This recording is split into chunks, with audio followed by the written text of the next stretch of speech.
Life is confusing for two-headed snakes. Do your nightmares ever include two-headed monsters?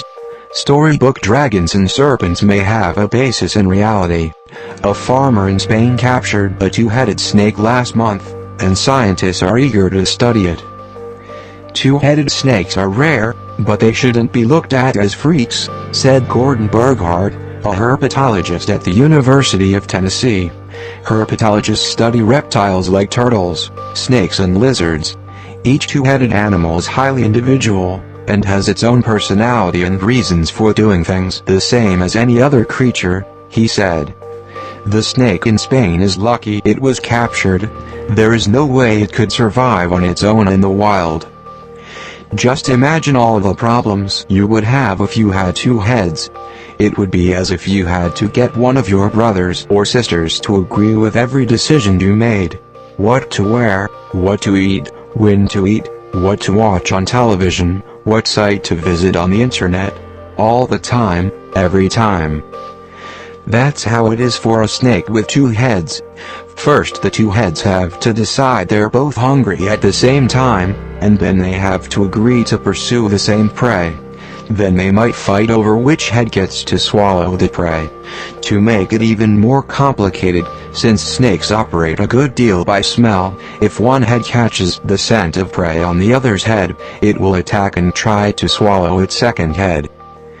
They also have a great deal of difficulty deciding which direction to go, and if they had to respond to an attack quickly, they would just not be capable of it, said Burghardt. Two-headed snakes raised in captivity can do quite well though. Burghardt had a two-headed black rat snake that lived to be almost 20 years old. Arizona State University was home to a two-headed king snake that was found in the desert as a baby. The snake lived for close to 17 years at the university. Thelma and Louise, a two-headed corn snake that lived at the San Diego Zoo until its death, had 15 normal babies. Siamese twins. Snakes born with two heads happen the same way Siamese twins are born to humans. A developing embryo begins to split into identical twins but then stops part way, leaving the twins joined. The point at which the embryo stops separating varies, and just as Siamese twins can be joined at the head, breast, or hip, the same is true for snakes. The king snake at ASU had two heads supported by separate necks, and they shared a stomach. The two-headed black rat snake that lived for close to 20 years at Burghardt's lab each had a complete throat and stomach. The latter snake in Spain has two completely separated heads that join the body at about neck level. The two heads on Thelma and Louise were quite close together. If the two heads are very close together, it's going to be much more difficult for them. With more separation, they can act a little more independently, Burghardt said. The two-headed snake found in Spain is a non-venomous ladder snake. It was about 2 months old when it was found, and around 8 inches, 20 centimeters long.